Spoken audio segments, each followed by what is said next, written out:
This week in East Brunswick, we begin with coverage of the Antique Auto Show sponsored by the Kiwanis Club, held at the Middlesex County Fairgrounds. The Antique Auto Show is a yearly event drawing thousands of spectators and hundreds of exhibitors for an afternoon of auto appreciation.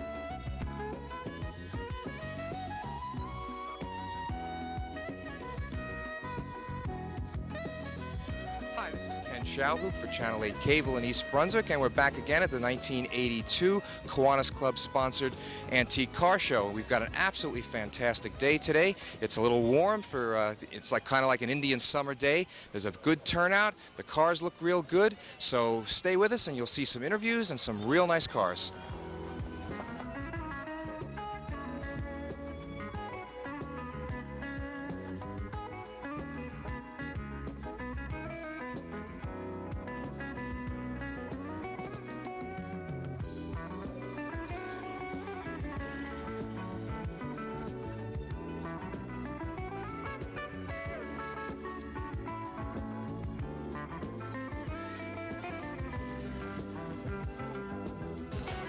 This is Eric Rickus from Rahway, New Jersey. Eric, thanks for being with us. Why don't you tell us a little bit about the car you're standing next to?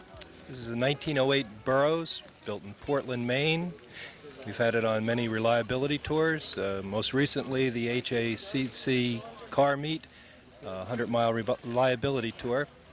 It's the only 1908 Burroughs in existence, in fact the only Burroughs in existence. And how long have you owned it? We've had it since 1977. And you drive it on the road? Oh yes, it's never been towed, it's always been driven any place we go. Top speed? Well, we've done 60 miles an hour with it, but we like to go about 35 miles an hour for cruising purposes.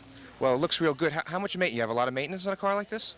Not very much. It's a very reliable car. Mechanically, we've gone through the car. We acquired it in this condition, basically, and it's a very modern car for its year. It has a transaxle, much like a Porsche, a modern Porsche. It also has the oldest Continental engine in existence, brass pots on the top of the head, gas priming cups, and it's very reliable. It starts on the first pull of the crank. It has no starter. You have to crank it. Well, I tell you, you've got it in really nice shape, and I'm glad that you enjoy the hobby as much as everybody else does here. Thanks for being with us, Eric. Thank you.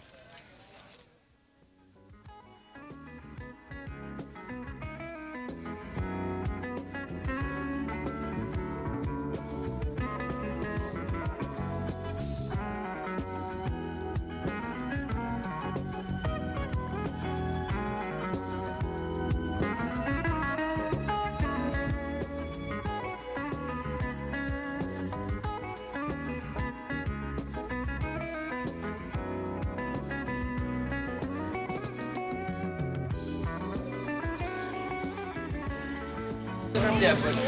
I'm standing next to Bernie Blaze from East Brunswick, and he was the Class 3 winner last year in this car show. Bernie, thanks for being with us again. Yes, thank you very much. What do you think your chances are this year? Well, we got some pretty stiff competition, but we're hoping for number one. Any big changes in the car this year from last year? Well, not any major changes, just updated things a little better than they were.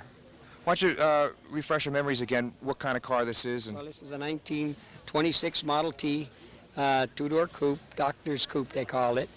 And it's not that rare, but it's very rare as far as some of the models are concerned. Take it out on the road much? Oh, yes. We used it last week in a wedding ceremony. Is that right? Yes, yes. It was a lot of nice comments and drew a lot of eyes in East Brunswick. Well, lots of luck. I hope you win again this year. Thanks for being with us. Thank you very much.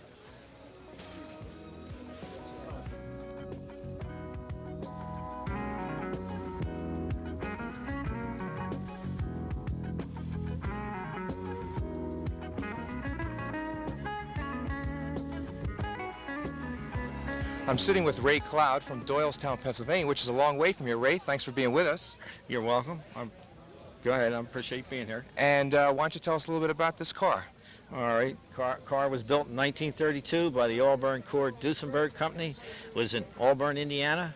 They went out of business in 1937. The Depression years put them out of business. I restored the car, completely disassembled and put it back together again. I'd done all the work other than the top and the upholstery and the pinstripe. Bought the car in 1966. It took me 13 years to find all the parts and do all the work. Take the car on the road much? I drive it everywhere. Drove it out to Auburn, Indiana at the festival this past Labor Day weekend, out and back. Is that right? And what's the top speed? It'll stay with today's traffic. It will probably do 80 or 90, maybe better, but I don't wish to drive it that fast. 55, 60 is good enough. Well, lots of luck today, and I hope you win. Thanks for being with us. Thank you. Appreciate being here.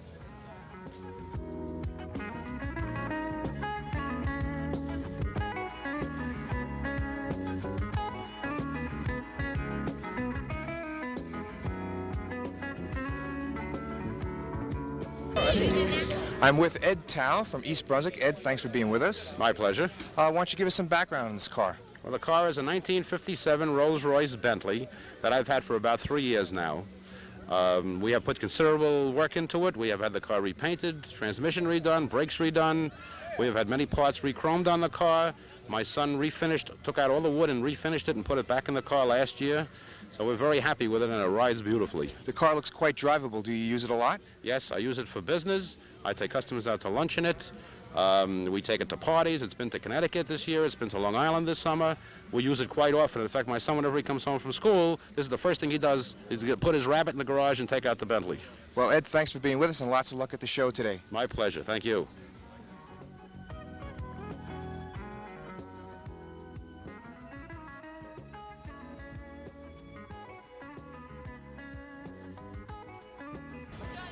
I'm with Bill Brigiani from East Brunswick. Bill, you got a great-looking car here. Why don't you give us some background on it? Thank you. It's a 1960 Rolls-Royce Silver Cloud II.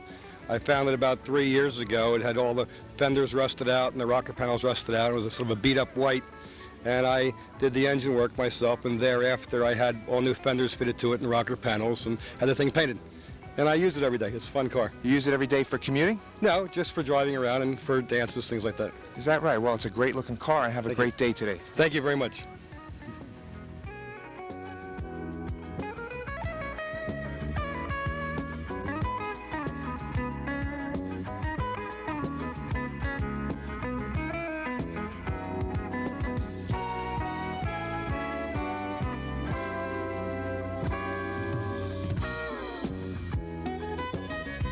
This past weekend, the annual Doug Friedman Memorial Tennis Tournament was held at Bicentennial and community parks. Once again, many interested parents and friends came out to watch their children compete.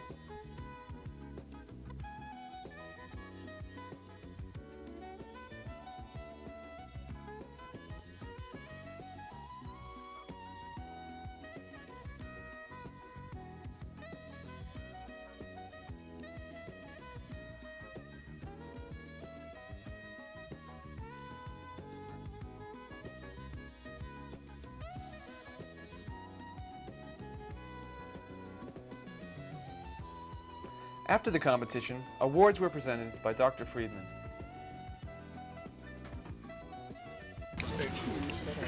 In the girls 9 to 12 division, third place, Allison Moskowitz. I guess she's not here today. In second place, Stephanie Warshaw. Over here.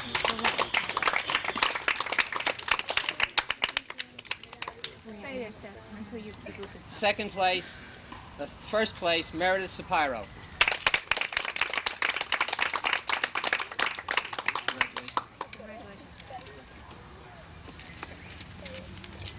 In the girls 13 to 15 division, third place, Lindsay Schiappa.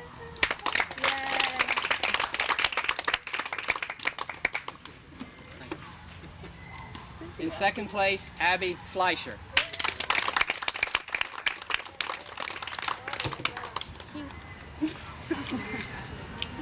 In first place, Andrea Carr.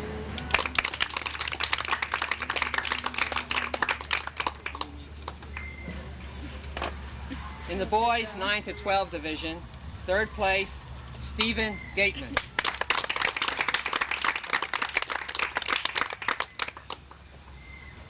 In second place, Todd Zimmerman.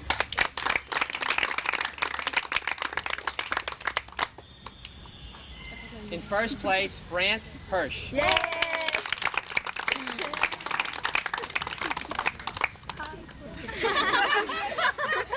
In the boys 13 to 15 division, third place, Jeff Davis.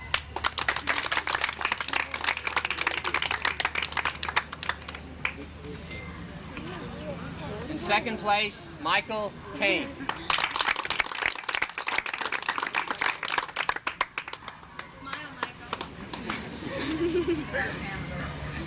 In first place, Jason Gould.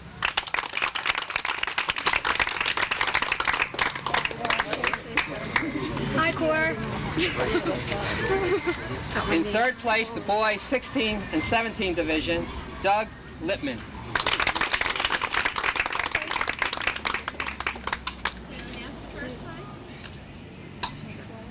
In second place, Garrett Panich. He's already received his award. And in first place, Michael Keller, who also received his award earlier. Thank you very much. Bye, Corey. Dr. and Mrs. Friedman wish to thank Karen Burke and Lee Gerhardt, along with the rest of the East Brunswick Department of Recreation, for their assistance during the tournament.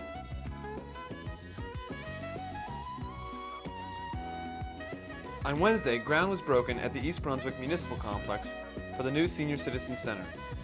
The mayor, township administrator, and others involved in the project spoke optimistically about the facility, which is slated for completion next spring. Special thanks were given to Cynthia Schechter, the township's coordinator for senior citizen activities. Senior Citizens Advisory Committee member Mary Coble expressed the high sentiments of the day. Every enterprise, whether it be business, social, family, or community, involves the knowledge and skill of many people. We too had that experience. One other element very important that we had, fortunately, was the factor of cooperation. Thank you, Mayor Fox. Thank you, Geraldine Weber.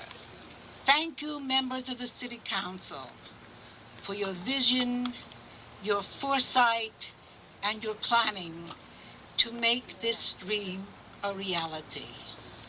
A special vote of thanks to Cynthia Schechter, our advisor and leader.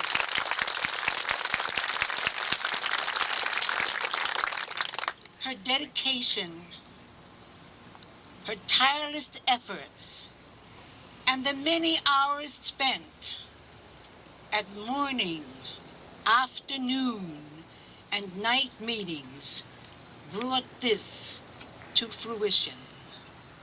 Thank you all for your input. And someday, when you are old and gray, come, join our club and enjoy the house that you built.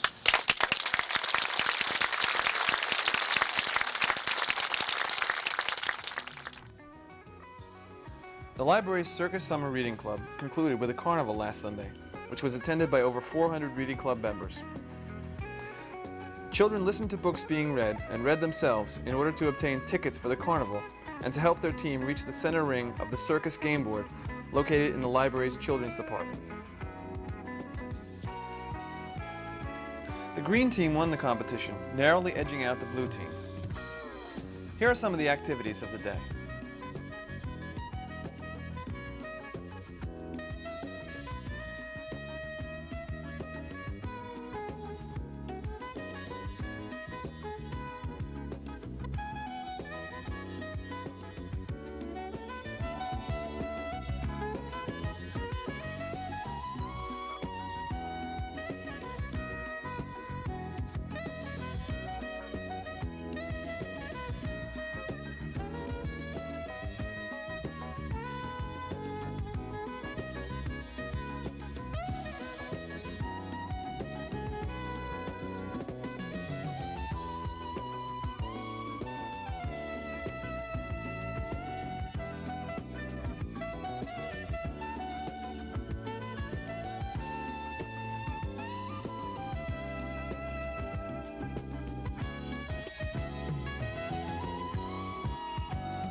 The East Brunswick chapter of the Deborah Hospital Foundation would like to announce a golf tournament to benefit the hospital to be held Saturday, October 9th at the Nob Hill Country Club, Freehold.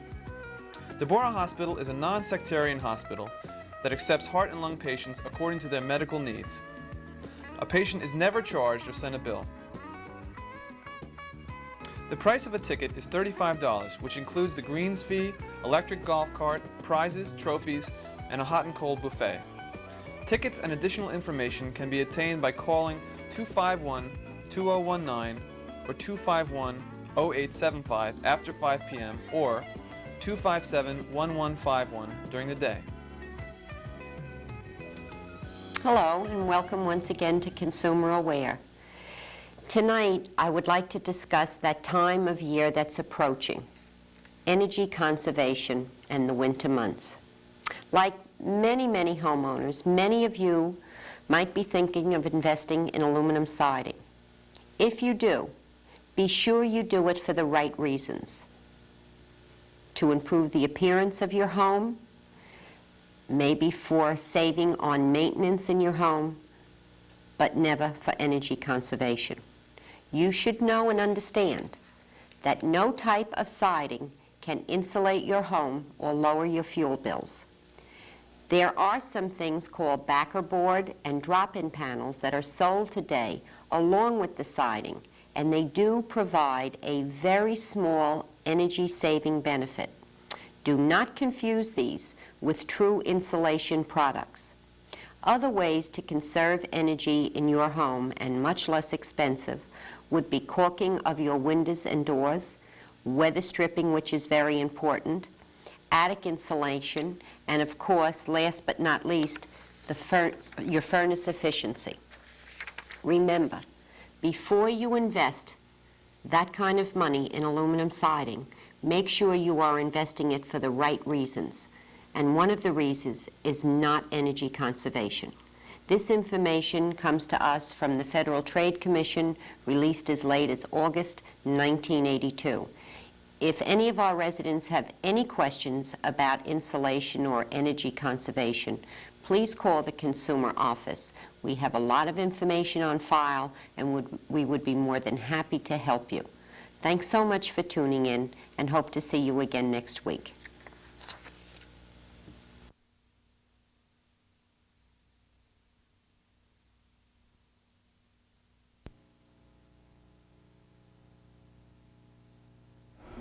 At this week's council meeting, the main topic of discussion was the township's police department. The council voted to approve the appointment of Thomas P. Terrell as Director of Public Safety. Councilman Joseph Hudak, the lone dissenting vote on the measure, explained his objections. Mr. Terrell is very highly qualified, and he certainly can do a good job. But I was thinking in terms of budget crunches in the town where there's a lot of unemployment, and I think council should look to try to economize.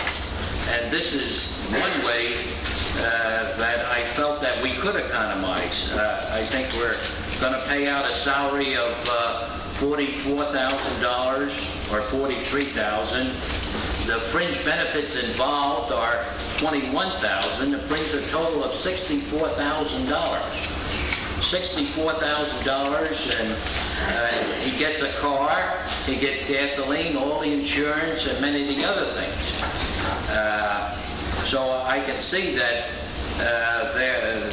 it's an expenditure that we could have really looked at very, very closely.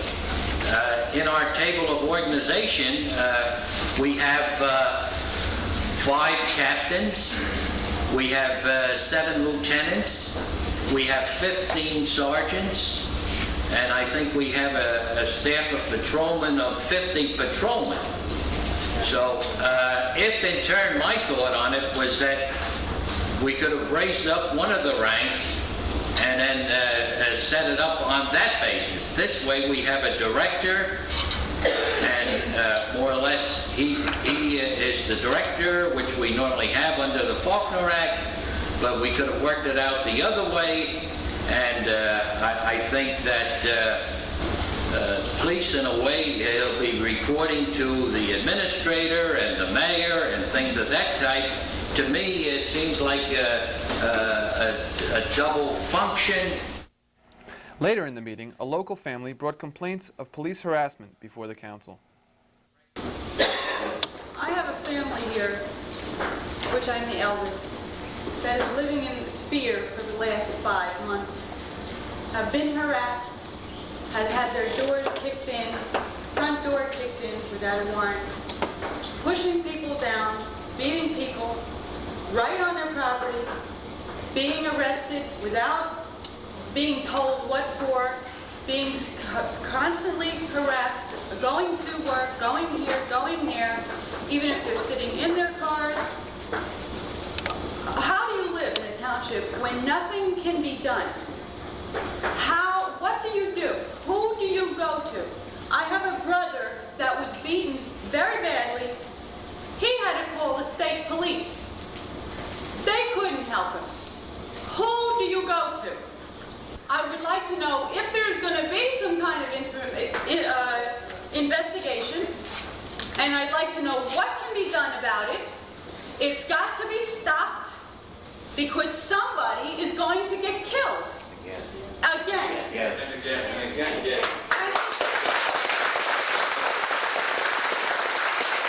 We are not trying to get back. We just want it stopped. Please excuse me, I'm the mother of this family. I just want to be alone. Give me your name and address. Emily Costi, 26 Madison Avenue. My whole family is being harassed by the police department, and there's no reason for it. They've never been dope addicts, they've never been in trouble before, they're clean-cut kids. You can ask anyone in the neighborhood, in the schools, anywhere. And now, since a few months back, this has been going on, and we are afraid to go to sleep at night. And I'm sick of it, and something better be done. And I hope it does, or we will have to go somewhere else. No one else wants to help us. We get followed. No matter where we go, one of my kids get followed for no reason.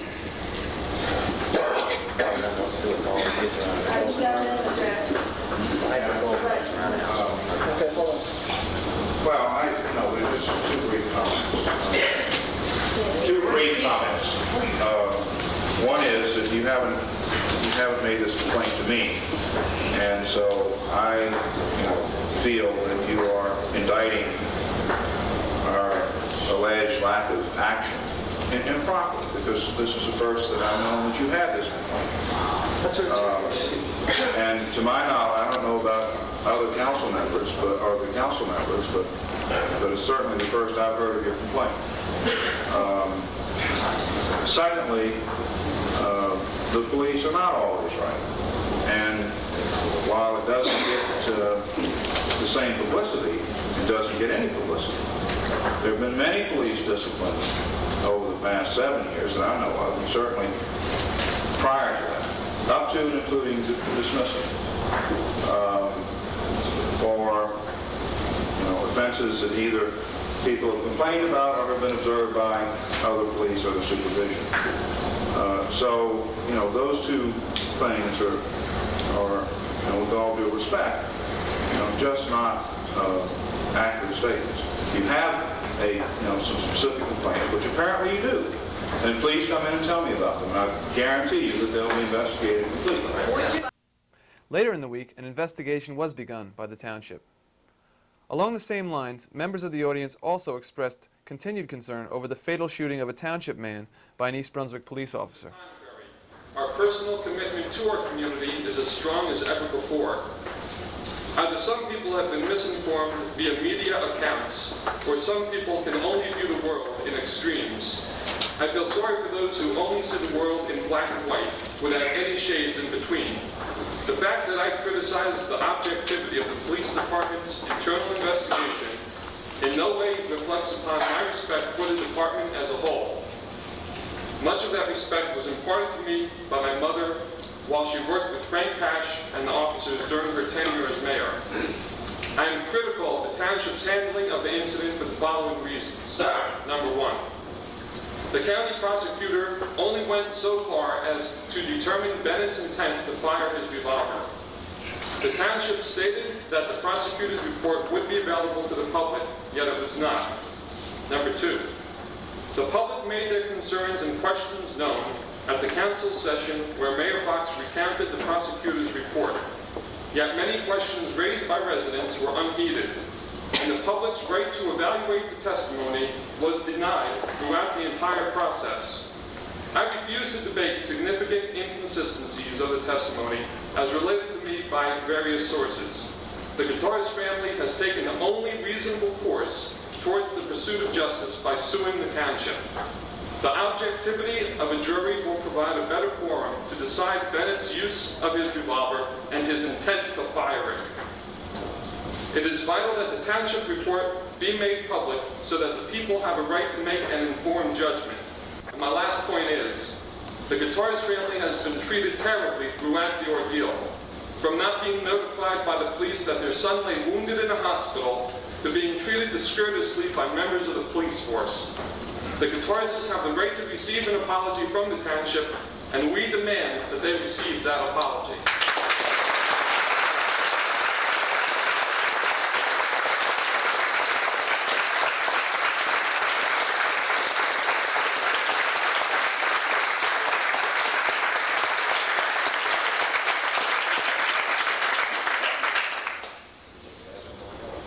I'd be happy to make any apology to the guitarists for any ill treatment they may have received. It was the policy of this council and the mayor to be as courteous as possible through what was really a horrible ordeal, and still is a horrible ordeal for them.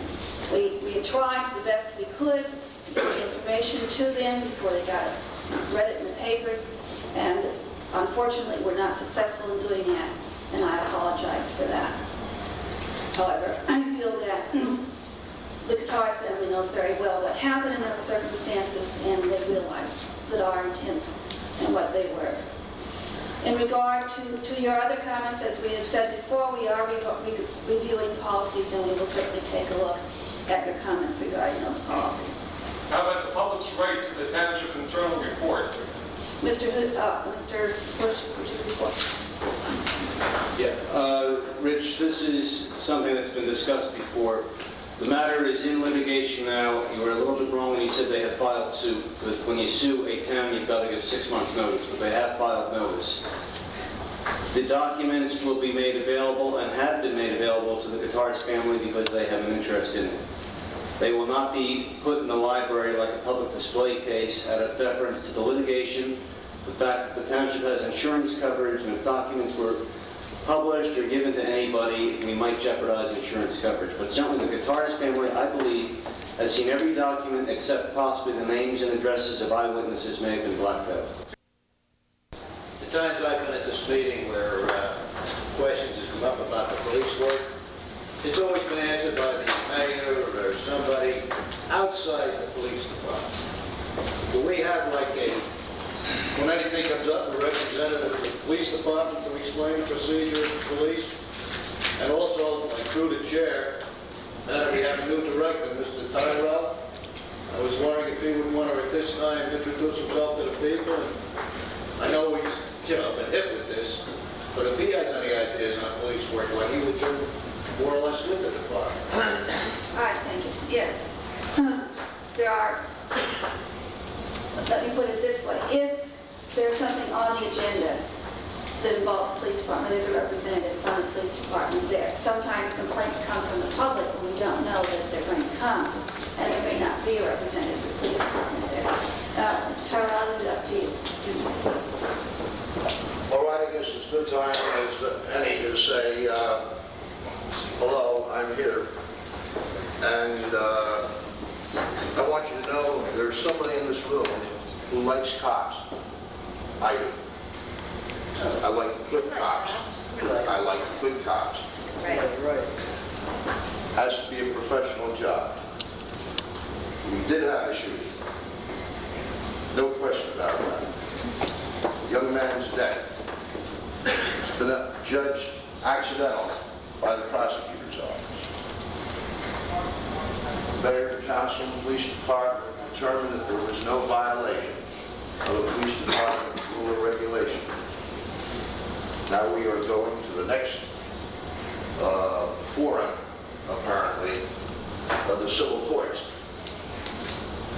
Whatever the case, we have to do something to reduce the chance of a tragic accident like this happening again.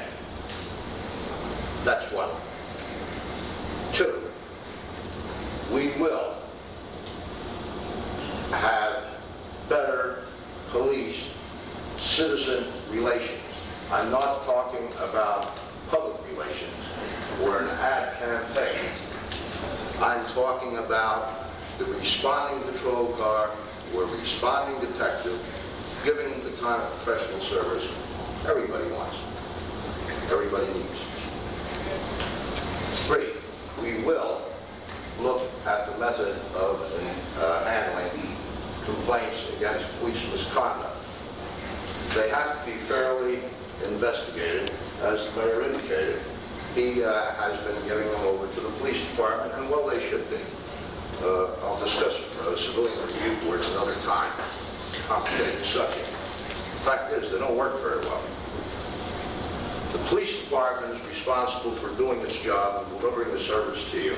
And I want to tell you, we'll do it. That's all I have to say.